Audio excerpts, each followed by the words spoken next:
যাচ্ছিস? হ্যাঁ কি হচ্ছে বল। ঘরে যাতে তোর বৌদিকে বলবি 1 বোতল জল দিতে। ঠিক আছে যাচ্ছি দাদা। ভুলে যাবি নি ভুলা। বৌদি বৌদি। হ্যাঁ আমাকে দুটো দাদা বলছে 1 বাটি মুড়ি খেতে। ঠিক আছে দাঁড়াও।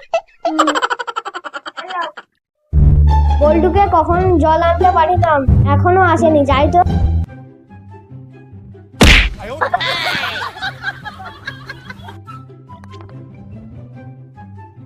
দাও দাও দাও দাও। ঠিক আছে দাঁড়াও। ধরো।